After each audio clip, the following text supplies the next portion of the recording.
Saulo de Tarso, nascido em torno do ano 10 depois do nascimento de Cristo, originou-se em Tarso, a capital da província romana da Cilícia, localizada na Turquia moderna. Desde jovem, ele pertencia à tribo de Benjamim e, durante seus primeiros anos, tornou-se um ardente opositor do cristianismo, dedicando-se intensamente à perseguição dos seguidores dessa fé emergente. Seu zelo em reprimir o movimento cristão era notório, sendo responsável por prisões e contribuindo para o sofrimento dos primeiros cristãos. No entanto, a trajetória de Saulo sofreu uma reviravolta extraordinária que redefine seu papel na história cristã. O ponto de virada crucial ocorreu em uma experiência miraculosa e divina com Jesus. Durante uma jornada para perseguir os seguidores de Cristo em Damasco, Saulo foi confrontado por uma luz celestial intensa que o deixou cego. Nesse momento, uma voz ressoou, indagando: "Saulo, Saulo, por que me persegues?" Essa revelação não apenas deixou Saulo atônito, mas também transformou radicalmente sua perspectiva e sua vida. Nesse instante, Saulo, agora cego e aturdido, percebeu a magnitude do encontro que estava vivenciando. O impacto da revelação de Cristo foi profundo e imediato. Saulo, agora ciente de sua cegueira espiritual, reconheceu a autoridade de Jesus e, em humildade, perguntou: "Senhor, o que queres que eu faça?" Esse momento representa uma transformação radical na vida de Saulo, uma virada em sua jornada e propósito de vida. Jesus instruiu Saulo a entrar na cidade de Damasco, onde ele receberia mais orientações.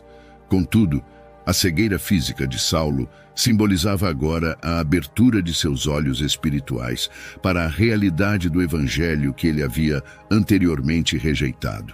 Sem a capacidade de ver fisicamente, Saulo foi conduzido por seus companheiros de viagem até Damasco.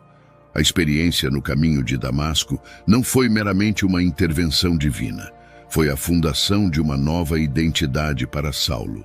Naquele instante, ele compreendeu a divindade de Jesus, reconhecendo-o como o Messias tão esperado. Enquanto isso, na cidade, um discípulo chamado Ananias recebeu uma visão do Senhor, instruindo-o a ir até Saulo e impor as mãos sobre ele para que recuperasse a visão. Inicialmente, Ananias relutou, temendo a reputação de Saulo como perseguidor dos cristãos. No entanto, Deus assegurou a Ananias sobre a transformação miraculosa que ocorreu na vida de Saulo e sobre o papel vital que ele desempenharia na propagação do Evangelho. Ananias obedeceu à orientação divina e encontrou Saulo em uma casa em Damasco. Ao impor as mãos sobre ele, algo extraordinário aconteceu. Como escamas caíram dos olhos de Saulo, sua visão foi completamente restaurada. Esse evento físico simbolizou a remoção das escamas espirituais que obscureciam sua compreensão da verdade. Ao recuperar a visão, Saulo não apenas se tornou um seguidor de Jesus, mas também foi batizado, marcando sua identificação pública com a mensagem que ele uma vez perseguiu. Imerso na experiência da graça transformadora, Saulo começou a proclamar imediatamente nas sinagogas que Jesus é o Filho de Deus, surpreendendo aqueles que conheciam sua reputação anterior. Agora chamado de Paulo, um homem incansável e apaixonado pelo cristianismo, ele embarcou em jornadas missionárias extraordinárias, conhecidas por toda a história cristã. Suas viagens foram além das fronteiras geográficas, refletindo um compromisso fervoroso em propagar o Evangelho de Jesus Cristo. Desde as ruas movimentadas de Antioquia até as cidades emblemáticas como Atenas e Corinto, Paulo enfrentou desafios, perseguições e hostilidades para compartilhar a mensagem transformadora do Evangelho. Paulo não era apenas um pregador ambulante, ele era um construtor de comunidades. Suas cartas revelam um zelo pastoral profundo, à medida que ele orientava e fortalecia as comunidades cristãs que brotavam por onde passava. Em Tessalônica, Corinto, Éfeso e outras cidades, Paulo não apenas pregou, mas também investiu tempo ensinando, disciplinando e nutrindo os novos convertidos. O apóstolo não se contentou apenas em difundir as boas novas. Ele foi um arquiteto da teologia cristã. Suas epístolas, que constituem grande parte do Novo Testamento, são tesouros de sabedoria teológica, abordando questões cruciais da fé, moral e vida cristã. Antes de continuarmos, como de costume, eu peço o seu like e inscrição no canal para nos ajudar a continuarmos com esse trabalho e fazer com que o YouTube te recomende mais vídeos como este. E voltamos para o vídeo. Em meio aos desafios, Paulo perseverou, enfrentando prisões, açoites e rejeições. Sua dedicação à causa de Cristo era evidente em suas ações e sacrifícios pessoais. Nesse contexto de perseguições, surge um profeta com uma visão avassaladora que mudaria toda a história. A profecia de Agabo sobre os desafios iminentes que aguardam o apóstolo Paulo está registrada no livro de Atos, no capítulo 21, versículos 10 e 11. Agabo, um profeta, vem até Paulo em Cesareia para transmitir uma mensagem do Espírito Santo. E demorando-nos ali por muitos dias, chegou da Judeia um profeta, por nome Ágabo, e vindo ter conosco, tomou o cinto de Paulo e, ligando-se os seus próprios pés e mãos, disse: Isto diz o Espírito Santo, assim ligarão os judeus em Jerusalém o homem de quem é este cinto, e o entregarão nas mãos dos gentios. Essa profecia era uma advertência clara sobre os perigos que Paulo enfrentaria em Jerusalém. O gesto simbólico de Agabo, usando o cinto de Paulo para amarrar seus próprios pés e mãos, enfatizava a inevitabilidade e a natureza restritiva dos desafios que aguardavam Paulo. O profeta alertou que ele seria aprisionado pelos judeus em Jerusalém e entregue nas mãos dos gentios, indicando um período de sofrimento e perseguição iminente. Diante dessa revelação, é impressionante observar a reação de seus amigos próximos, que imploram para que ele evite Jerusalém, temendo as consequências prenunciadas. Apesar de receber essa profecia, Paulo estava determinado a prosseguir, demonstrando sua coragem e compromisso com o chamado que sentia do Senhor. Mesmo ciente dos desafios que o aguardam, ele mantém uma determinação inabalável em seguir o chamado divino. Essa profecia serviu como uma preparação espiritual e um lembrete de que o caminho à frente seria difícil, mas Paulo estava disposto a enfrentar os desafios em nome de sua fé. Sendo assim, ele seguiu adiante em direção a Jerusalém, convicto de que estava alinhado com o propósito divino para sua vida. Ao chegar a Jerusalém, Paulo foi recebido pelos irmãos na fé. No entanto, os acontecimentos logo se desenrolaram de acordo com a profecia de Ágabo.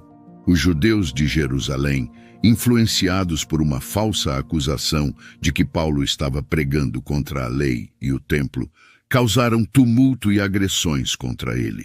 Os judeus, especialmente os líderes religiosos, alegaram que Paulo estava contrariando a tradição judaica e desrespeitando elementos centrais da fé judaica. Paulo ensinava que a salvação vinha pela fé em Cristo e não pelas obras da lei. Ele argumentava que os gentios convertidos não precisavam seguir todas as práticas e rituais da lei judaica, como a circuncisão e as leis dietéticas.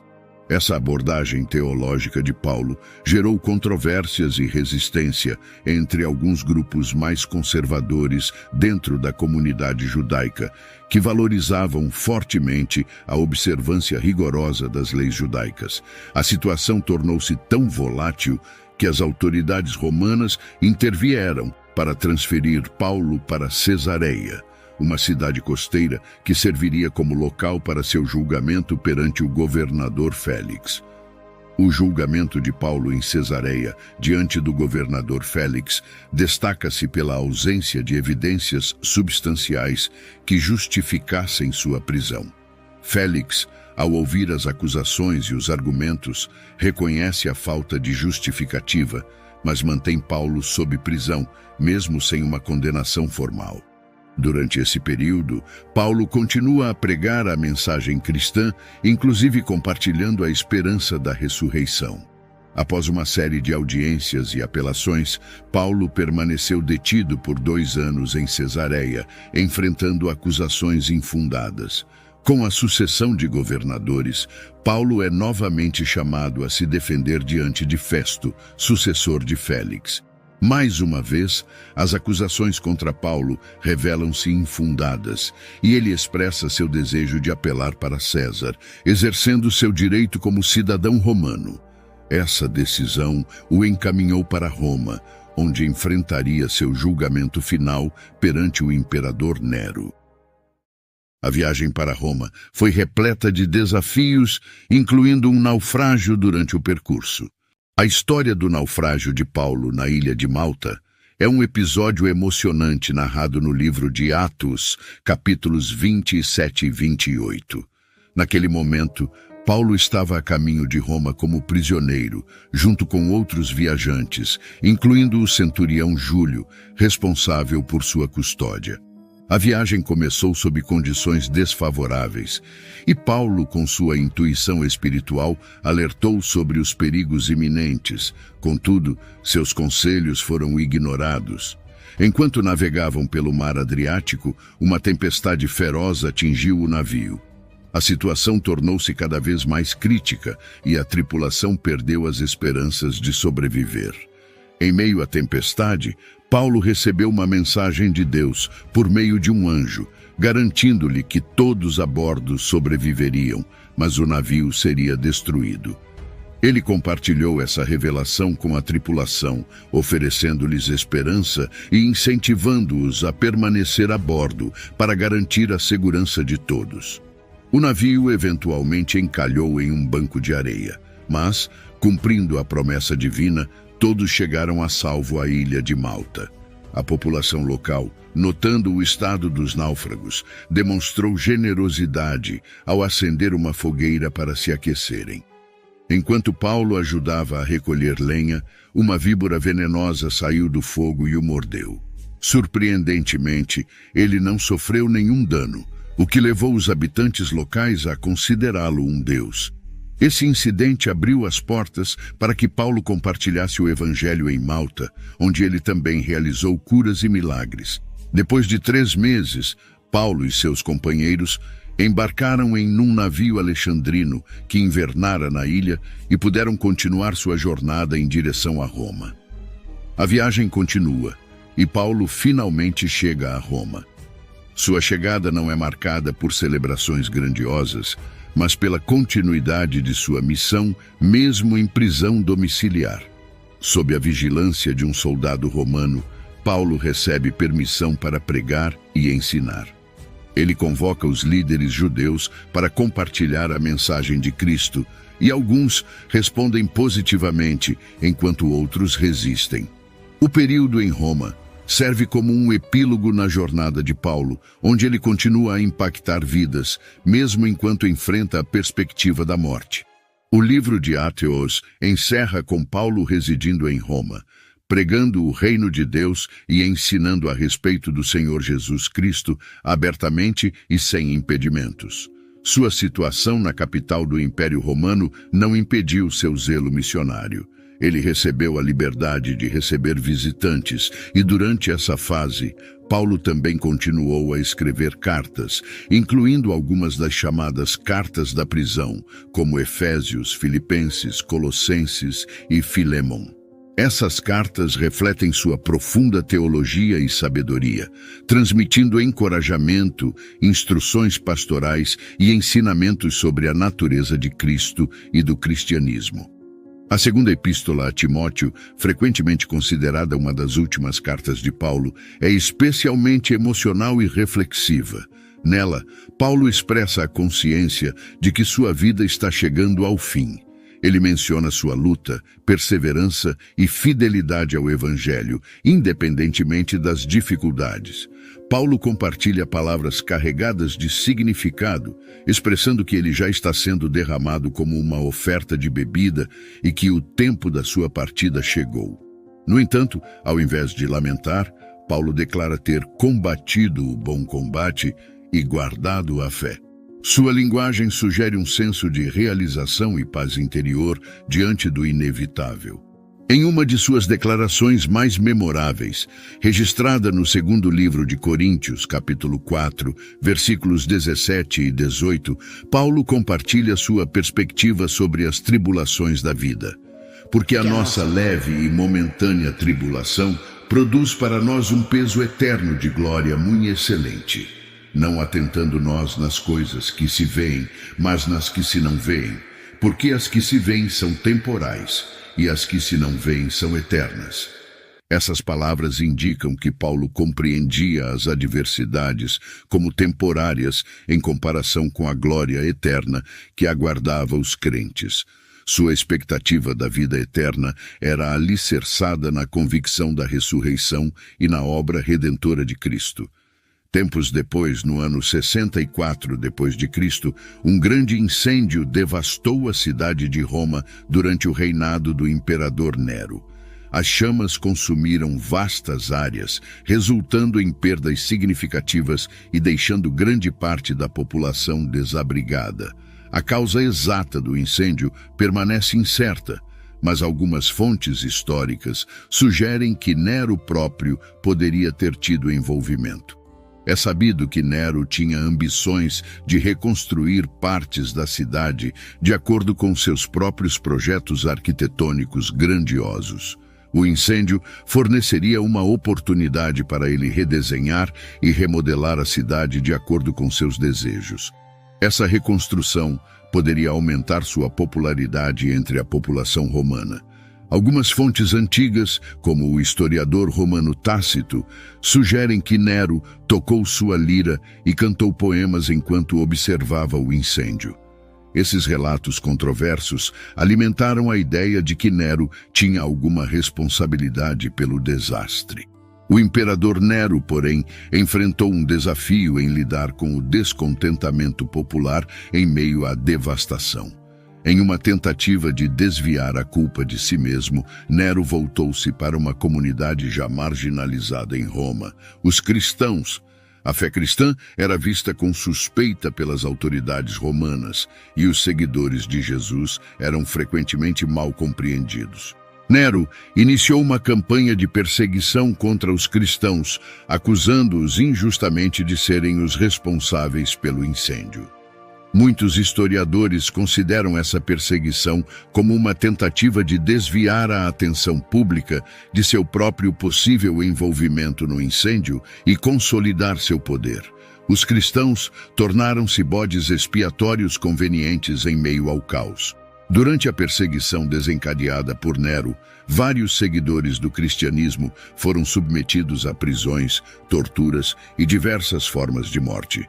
Alguns enfrentaram a crucificação, outros foram lançados às arenas para servirem de alimento a animais selvagens. Alguns foram utilizados como tochas humanas para iluminar a noite na cidade, enquanto outros encontraram o fim pela decapitação. Finalmente, no ano 67 d.C., Paulo foi preso e encarcerado mais uma vez.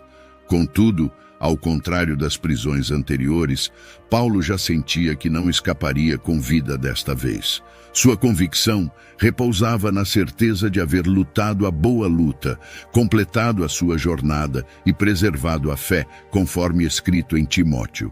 Segundo a tradição cristã, Nero sentenciou Paulo à pena capital, sendo decapitado à beira da estrada de Roma para Óstia. Essa escolha de execução estava, de maneira evidente, relacionada ao fato de Paulo ser também um cidadão romano. Caso contrário, é provável que sua morte tivesse assumido formas mais cruéis e humilhantes. Por exemplo, a mesma tradição relata que Pedro, contemporâneo de Paulo e também detido naquele período, foi crucificado de cabeça para baixo no circo de Nero. O legado duradouro do apóstolo Paulo seja um convite à reflexão e ação. Ao contemplarmos o exemplo de fé e comprometimento de Paulo, somos desafiados a refletir sobre nossa própria jornada espiritual.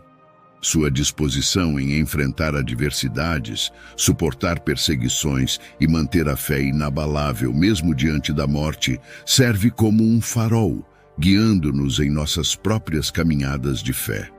Paulo não apenas proclamou a mensagem do Evangelho, mas viveu-a com fervor e convicção, um testemunho vívido que ressoa além das fronteiras do tempo. Espero que tenham gostado do vídeo de hoje. Se você ficou até aqui, eu te peço que deixe o seu like, se inscreva no canal e clique em um dos 2 vídeos que irá aparecer na tela para continuar nos assistindo. Obrigado e fiquem com Deus.